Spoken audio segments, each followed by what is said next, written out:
साथ सबका विकास सबको बीजेपी ಹೇಳ್ಕೊಂಡು ಬಂದಿದ್ವಿ. ನೀನು ಎತ್ತಾಳರು ಒಂದು ಸ್ಟೇಟ್ಮೆಂಟ್ ಕೊಡ್ತಾರೆ, ನನಗೆ ಮುಸಲ್ಮಾನ ಓಟ್ ಬೇಕಾಗಿಲ್ಲ.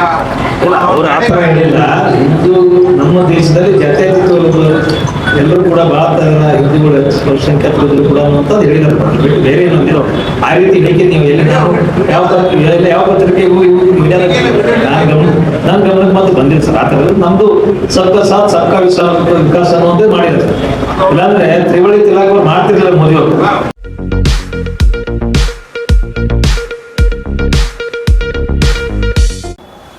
स्वागत है आपका अर्बन न्यूज़ में। मैं आपके साथ वासंती कलाल। ಮೊದಲು ನಾನು ಎಲ್ಲ ಪತ್ರಕರ್ತರ ಬಂಧುಗಳಿಗೆ ಸ್ವಾಗತವನ್ನು ಬಯಸಿ, ಲೋಕಸಭಾ ಚುನಾವಣೆ ಹಿನ್ನೆಲೆಯಲ್ಲಿ ಇವತ್ತು ಇಡೀ ಜಿಲ್ಲೆಯಲ್ಲಿ ಒಂದು ಒಳ್ಳೆಯ ವಾತಾವರಣ ಕಂಡು ಬರ್ತಾ ಇದೆ. ಎಲ್ಲ ಕಾರ್ಯಕರ್ತರು 2-3 ದಿವಸ ಮಟ್ಟಿಗೆ 22, 23, 24 ಮಹಾಸಂಪರ್ಕ ಅಭಿಯಾನವನ್ನು ಪ್ರತಿ ಮನೆಗೆ ನಮ್ಮ ಅಭಿವೃದ್ಧಿ ಕಾರ್ಯಗಳ ಬಗ್ಗೆ, ಮೋದಿಯವರ ಸಾಧನೆಗಳ ಬಗ್ಗೆ ಸಂಪೂರ್ಣವಾಗಿ ಮನೆ ಮನೆ ತೆರಳಿ ಇವತ್ತು ಮತಯಾಚನೆ ಮಾಡುವಂಥ ಒಂದು ಕಾರ್ಯ ಆ ಸಂಪರ್ಕ ಅಭಿಯಾನ ನಿನ್ನೆ ಮುಕ್ತಾಯಗೊಂಡಿದೆ. ಇವತ್ತಿನಲ್ಲೂ ಕೂಡ ಮತ್ತೆ ಕಾರ್ಯಕರ್ತರು ಮನೆಗೆ ತೆರಳುವಂಥ ಒಂದು ಕಾರ್ಯ ನಡೀತಾ ಇದೆ. ಇಂಥ ಒಂದು ಸಂದರ್ಭದಲ್ಲಿ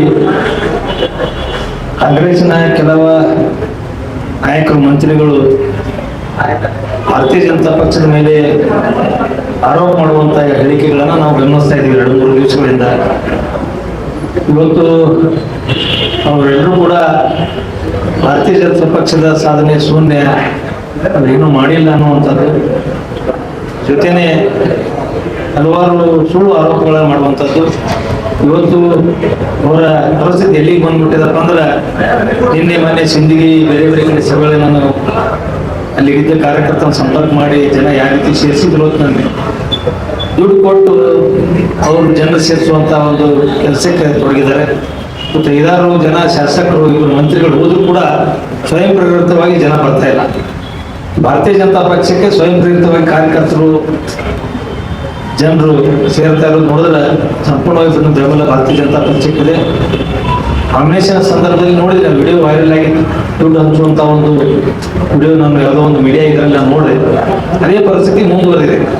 2 ಮಂತ್ರಿಗಳು ಬರ್ತಾರ, 5-6 ಮಂದಿ ಶಾಸಕರು ಕೂಡಿ ಪ್ರಚಾರ ಏನು ಒಗ್ಗಟ್ಟಿನ ಪ್ರದರ್ಶನ ಮಾಡುವಂತ ಒಂದು ಪ್ರಯತ್ನ ಮಾಡ್ತಿದ್ದಾರೆ. ಒಗ್ಗಟ್ಟು ಇರದೇ ಇದ್ರು ಕೂಡ ಒಗ್ಗಟ್ಟಿನ ಪ್ರದರ್ಶಿಸುವಂತ ಒಂದು ಪ್ರಯತ್ನ ಮಾಡಿದ ಆ ಸಭೆಗಳಿಗೆ ಜನರಿಗೆ ದುಡ್ಡು ಹಂಚಿ ದುಡ್ಡು ಕೊಟ್ಟು ಜನ ಸೇರಿಸುವಂತ ಒಂದು ಕಾರ್ಯಕ್ಕೆ ಕಾಂಗ್ರೆಸ್ಸಿನ ನಾಯಕರು ಮಾಡ್ತಾ ಇದ್ದಾರೆ. ಅವರು ಹತಾಶರಾಗಿದ್ದಾರೆ. ಇವತ್ತು ಭಾರತೀಯ ಜನತಾ ಪಕ್ಷ ಜಿಲ್ಲೆಯಲ್ಲಿ ಕಾರ್ಯಕರ್ತರ ಮಟ್ಟದಲ್ಲಿ, ಬೂತ್ ಮಟ್ಟದಲ್ಲಿ, ದೇಶ ಪ್ರಮುಖ ಹಿಡಿದು ಇಲ್ಲಿವರೆಗೆ ಜಿಲ್ಲಾ ಮಟ್ಟದ ನಾಯಕರಲ್ಲಿ ಸಾಕಷ್ಟು ಉತ್ಸಾಹ ಇದೆ, ಒಗ್ಗಟ್ಟಿದೆ. ಪ್ರತಿ ಮನೆಗೆ ಸಾರ್ವಜನಿಕರ ಸಂಪರ್ಕ ಮಾಡಿ ಅವರಿಗೆ ಮನವರಿಕೆ ಮಾಡುವಂಥ ಕೆಲಸ ಮಾಡ್ತಾ ಇದೆ. ಸನ್ಮಾನ್ಯ ರಮೇಶ್ ಜಿಗಜಿಣಗಿ ಸಾಹೇಬರು ಯಾವ ರೀತಿ ಪ್ರಚಾರ ಪಡೆಯದೆ ಮಾಡುವಂತ ವ್ಯಕ್ತಿ ಅಂದ್ರೆ, ಇವತ್ತು 3 ಅವಧಿಯಲ್ಲಿ 60-70 ಕೋಟಿ ರೂಪಾಯಿಗಳ ಅನುದಾನವನ್ನು ತಮ್ಮ ಸಂಸದ ನಿಧಿ ಹಂಚಿದ್ದಾರೆ. ಅಲ್ಲೇ DC ಆಕ್ಷನ್ ಆಗಿದ್ದಿಲ್ಲ, ಅವರು ಅದೆಲ್ಲೋ ದುರ್ಬಳಕೆ ಮಾಡ್ಕೊಂಡಿಲ್ಲ. ಎಲ್ಲೇ ಒಂದ್ ಕಡೆ ಅವ್ರ ಹೆಸರು ಹಾಕೊಂಡಿದ್ರು ನಾನು ರಾಜಕಾರಣ ಹಿಂದೆ ಸರಿತೀನಿ. ಇವರೆಲ್ಲರೂ ಕೂಡ ಬರೀ ಬೋರ್ಡ್ ಬರ್ಸ್ಕೊಳ್ಳೋದಾಗಿದ್ದಾರೆ. ಒಂದು 10 ಲಕ್ಷ ರೂಪಾಯಿ ಕೊಟ್ಟು 1 ಲಕ್ಷ ರೂಪಾಯಿ ರೋಡಿಗೆ ಖರ್ಚು ಮಾಡಿರ್ತಾರೆ. ಅಂತ ರಾಜಕಾರಣಿಗಳು ಇವತ್ತು ಒಂದು ಮಾದರಿಯಾದ ರಾಜಕಾರಣಿ ಸನ್ಮಾನ್ಯ ರಮೇಶ್ ಜಿಗಜಿಣಗಿ ಸಾಹೇಬರು ಇಷ್ಟೊಂದು ಹಣ ಸಂಸದ ನಿಧಿಯನ್ನು ಕೊಟ್ಟರು ಕೂಡ ಎಲ್ಲಿ ಕೂಡ ತಮ್ಮ ಹೆಸರನ್ನ ಬೋರ್ಡ್, ಸಮುದಾಯ ಭವನಗಳಿರ್ಬೋದು, ಶಾಲೆಗಳಿರ್ಬೋದು, ಬೇರೆ ಬೇರೆ ಕೇಂದ್ರಗಳಿಗೆ ಕೊಟ್ಟಿದ್ದಾರೆ. ಎಲ್ಲಿಯೂ ಕೂಡ ತಮ್ಮ ಹೆಸರನ್ನ ಪ್ರಚಾರ ಬಯಸಂಗಿಲ್ಲ. ಅಂತ ಉತ್ತಮವಾದಂತಹ ಒಳ್ಳೆ ಸಭೆ, ಚಾರಿತ್ರ್ಯ ಇರುವಂತಹ ವ್ಯಕ್ತಿ ಮೇಲೆ ಇವರು ವ್ಯಥ ಆರೋಪ ಮಾಡಿ ಏನಾದ್ರು ಜನ ಓಟ್ ಹಾಕ್ತಿರೋದು ಧ್ವನಿಯಿಲ್ಲ. ಏನ್ ಆರೋಪ ಮಾಡಿದ್ರು ಜನರಿಗೆ ಗೊತ್ತದ. 15 ವರ್ಷ ಅವರು ಈ ಸಂಸದರಾಗಿ ಕೆಲಸ ಮಾಡಿದಾರೆ. ಅದಕ್ಕೆ ಮುಂಚೆ ಮಂತ್ರಿಗಳಾಗಿ ಕೂಡ ಹಲವಾರು ಅಭಿವೃದ್ಧಿ ಕೆಲಸ ಮಾಡಿದ್ದಾರೆ. ಅವ್ರು ನಾನು ಉದಾಹರಣೆ ಹೇಳಿದ್ರೆ ಸ್ವಂತ ತಮ್ಮ ಶಾಸಕ ಸಂಸದ ನಿಧಿಗೆ ಅವ್ರು ಹೆಸರು ಹಾಕೊಂಡಿಲ್ಲ. ಬೇರೆ ಕೆಲಸ ಹೇಳ್ಕೊಳ್ಳುವಂತ ಅವಶ್ಯಕತೆ ಎಲ್ಲಿ ಅವ್ರು ಹೇಳ್ಕೊಳ್ಳಿಲ್ಲ. ಈ ಜಲಜೀವನ ಮಿಷನ್ ಅನ್ನುವಂಥದ್ದೇನು ಮನೆ ಮನೆಗೆ ನಳ ಕೊಡ್ತಾ ಇದ್ದಾರೆ, ಎಲ್ಲ ಶಾಸಕರು ಉದ್ಘಾಟನೆ ಮಾಡತ್ತಾರ. ಅದು ರಮೇಶ್ ಜಿಗಜಿಣಗಿ ಅವ್ರ ಕೊಡುಗೆ. ಅವ್ರ ಕೇಂದ್ರದಲ್ಲಿ ಗ್ರಾಮೀಣ ಕುಡಿಯುವ ನೀರಿನ ಮಂತ್ರಿಗಳಾದಾಗ ಆ ಯೋಜನೆಯನ್ನು ರೂಪಿಸಿದ್ರು.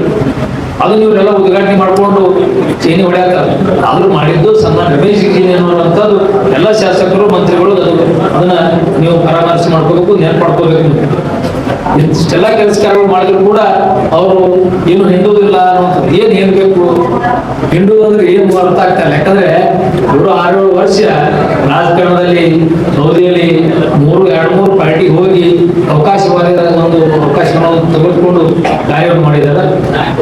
ಪ್ರತಿಯೊಬ್ಬ ವ್ಯಕ್ತಿ ಸಾರ್ವಜನಿಕರಲ್ಲಿ ಇದ್ದಂಥವ್ರು, ಜನಪ್ರತಿನಿಧಿಗಳು ಸಾರ್ವಜನಿಕ ಕೆಲಸ ಮಾಡುವಂಥದ್ದು ಅವ್ರ ಕಾರ್ಯ. ಅದನ್ನು ಸನ್ಮಾನ ರಮೇಶ್ ಜಿಗಜಿಣಗಿ ಮಾಡಿದ್ದಾರೆ.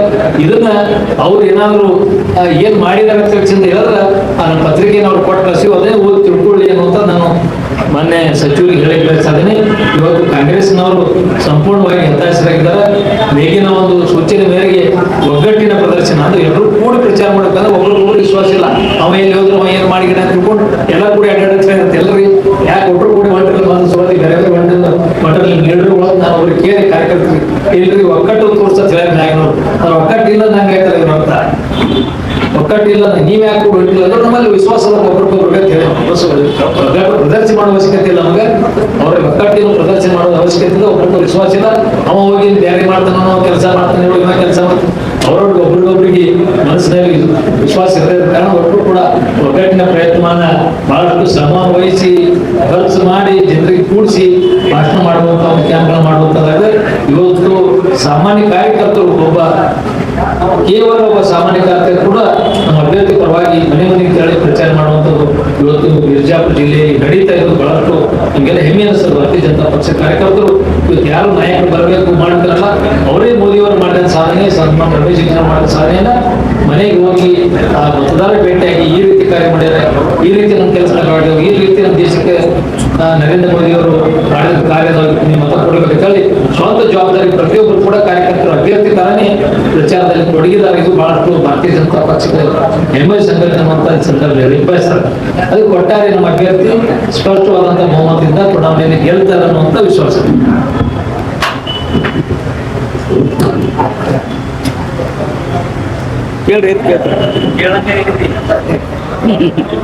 ಕೇಳಿದಿರತ್ ಹೇಳತ್ತೀನಿ ಏನು ಕೇಳೋಲ್ಲ.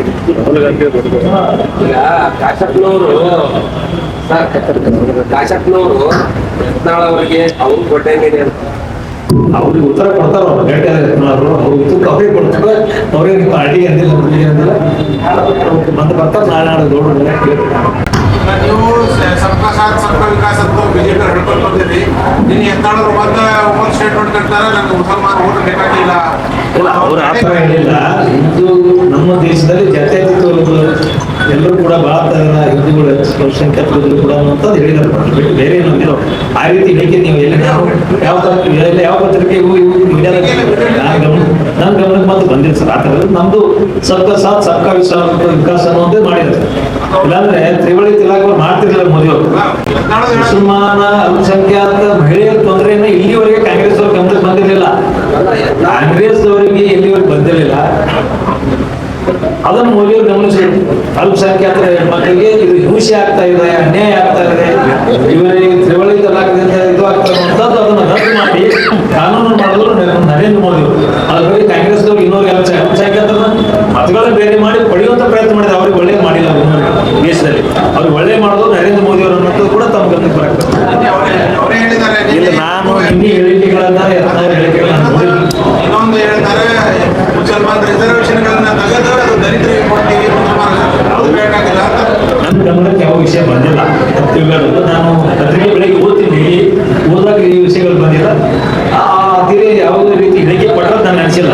ಇಲ್ಲಿಯವರು ಕೂಡ ಅಂಬೇಡ್ಕರ್ ಸರ್ಕಾರದಲ್ಲಿ ಅಲ್ಪಸಂಖ್ಯಾತರ ಮತಗಳು ಹಾಕಲಕ್ಕ ಇಲ್ಲ ಬಿಡಲಕ್ಕ ಇಲ್ಲ, ಆ ರೀತಿ ಹೇಳಿಲ್ಲ. ಒತ್ತಾಯ ಪೂರ್ವಕವಾಗಿ ನಮ್ಮ ಮತ ಕೆಳಗೆ ತಿಳಿಯೋದು ನಮ್ಮ ರಮೇಶ್ ಜಿಗಜಿಣಗಿ ಸಾಹೇಬರು ತತ್ವ ಏನಂದ್ರೆ ಯಾರಿಗೆ ಹಿಂಸೆ ಕೊಟ್ಟು ನೀವು ಹಾಕೇಬೇಕು ಅಂತ ಹೇಳಿ ಕೆಳಗೆ ಮನವಿ ಮಾಡ್ತಾರೆ. ಹಾಕಂಗಿಲ್ಲ ಅಂದ್ರೆ ಏನ್ ಮಾಡೋರು ಅವರಿಗೆ ಹಾಗೆ ಅಂದಿಲ್ಲ. ಅವರು ಒತ್ತಾಯ ಪೂರ್ವಕ ಏನಾಗಿ ಕೇಳಂಗಿಲ್ಲ, ಎಲ್ಲರಿಗೂ ನಾವು ವಿನಂತಿ ಮಾಡಿದ್ರೆ ಮತ ಹಾಕ್ಬೇಕು ಇಷ್ಟ ಅಂದ. ಅವ್ರಿಗೆ ಬೇಡ ಅಂತಂದಿಲ್ಲ, ಯಾರಿಗೆ ಕೇಳಂಗಿಲ್ಲ ತಂದಿಲ್ಲ. ಹಂಗೆ ಯಾರು ತಪ್ಪು ಸಂದೇಶವನ್ನು ಕಳಿಸ್ಬಾರ್ದು. ಇನ್ನು ರೈಟ್ ಸಮುದಾಯದವರು ಈ ಸರಿ ನಾವು ಜಿಲ್ಲೆಗೆ ಹೋಗುದಿಲ್ಲ, ಯಾಕಂದ್ರೆ ಲಂಬಾಣಿಯಲ್ಲಿ ಲಾಸ್ಟ್ ಟೈಮ್ 2-3 ಸರಿ ನಿಂತು ನಾವು ದಲಿತರು ಹೊತ್ತಾದ್ವಿ. ನೋಡ್ರಿ, ಅದು ಮತದಾರರ ಅಭಿಪ್ರಾಯಗಳು ಹಲವಾರು ತರ ಅಂತ ಹೇಳ್ತಿರ್ತಾರೆ. ಕೆಲವ್ರು ಹೆಂಗೆ ಹೇಳ್ತಾರ, ಕೆಲವರು ರೈಟ್ ಲೆಫ್ಟ್ ನಮ್ಗೆ ಸಂಬಂಧ ಇಲ್ಲ, ನಾವೆಲ್ಲರೂ ಒಕ್ಕಟ್ಟಾಗಿದ್ದೀವಿ, ಆಯಾ ಪಾರ್ಟಿ ಆಯಾವ್ರದ್ದು ಅವ್ರ ಅಭಿಮಾನ ಅವ್ರ ನಿರ್ಧಾರಗಳು ಅವ್ರಿಗೆ ಬಿಟ್ಟಿದ್ದು ಅನ್ನುವಂಥದ್ದು ಲಾಸ್ಟ್ ಜನ ನಮ್ಮಲ್ಲಿ ದಲಿತರು ಎಲ್ಲ ಅಂದ್ರೆ ಲೆಫ್ಟ್ ರೈಟ್ ಎಲ್ಲ ರೀತಿ ನಮ್ಮ ನಾಯಕರು ಕಾರ್ಯಕ್ರಮ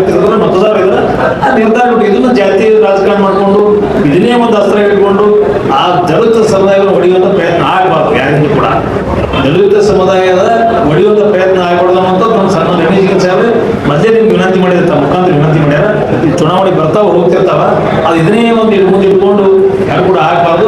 ಎಲ್ಲೂ ದಲಿತ ಕೂಡ ಒಂದಾಗಿರ್ಬೇಕು. ಅವ್ರಿಗೆ ಮನಸ್ಸು ಹೆಚ್ಚು ಯಾವ ಅಭ್ಯರ್ಥಿಗಳು ನಾವು ಮತ ಹಾಕಬೇಕು, ಯಾವ ಪಕ್ಷಕ್ಕೆ ಹಾಕಬೇಕು ಅನ್ನೋ ಸ್ವತಂತ್ರವಾಗಿದ್ರೆ ಎಲ್ಲ ಪಕ್ಷ ಎಲ್ಲ ಸಮುದಾಯದ ಜನರು ಕೂಡ ನಮ್ಮ ಪಕ್ಷಕ್ಕೆ ನಮ್ಮ ಅಭ್ಯರ್ಥಿಗಳಿಗೆ ಬೆಂಬಲ ಇದೆ ಅನ್ನೋ ವಿಶ್ವಾಸ ಇದೆ.